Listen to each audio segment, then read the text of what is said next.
আলাইকুম সুপ্রিয় দর্শক, আমাদের গুলশা মাছের চারাপোনার কী অবস্থা তা দেখা হচ্ছে। এই পুকুরে আমরা গুলশা চাষ করে থাকি। তো আপনাদেরকে এখন দেখাবো গুলশা মাছের কী পরিমাণ পোনা আমাদের পুকুরে আছে, সেই বিষয়ে আপনাদের একটু ধারণা দিব। গুলশা মাছ মূলত আমরা চাষ করে থাকি গুলশা, ট্যাংরা ইত্যাদি প্রজাতির মাছের পোনা।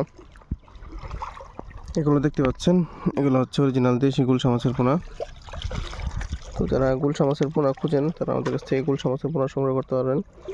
এগুলির বর্তমান সাইজ হচ্ছে কেজিতে 5,000 পিস, 1 কেজিতে 5,000 পিস ধরবে।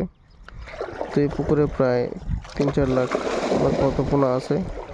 আপনার চাহিদা অনুযায়ী অর্ডার করতে পারবেন আমাদের কাছ থেকে। বাংলাদেশের সকল জেলায় আমাদের মাছের পোনা পৌঁছে দেওয়া সম্ভব। তো এই গুলশা মাছগুলো দেখতে পাচ্ছেন এক সাইজের হবে। আমাদের সকল মাছ এক সাইজের হয়ে থাকে, কারণ আমরা সমান হারে মাছের খাবার, মাছের পদ্ধতি এবং মাছ চাষ করে থাকি। সেই জন্য আমাদের মাছ সব এক সাইজের হয়ে থাকে। তো যাদের গুলশা মাছের কোনো প্রয়োজন পড়ে অবশ্যই যোগাযোগ করবেন আমাদের নাম্বারে। ভিডিওটি শেয়ার করে দেবেন। ধন্যবাদ।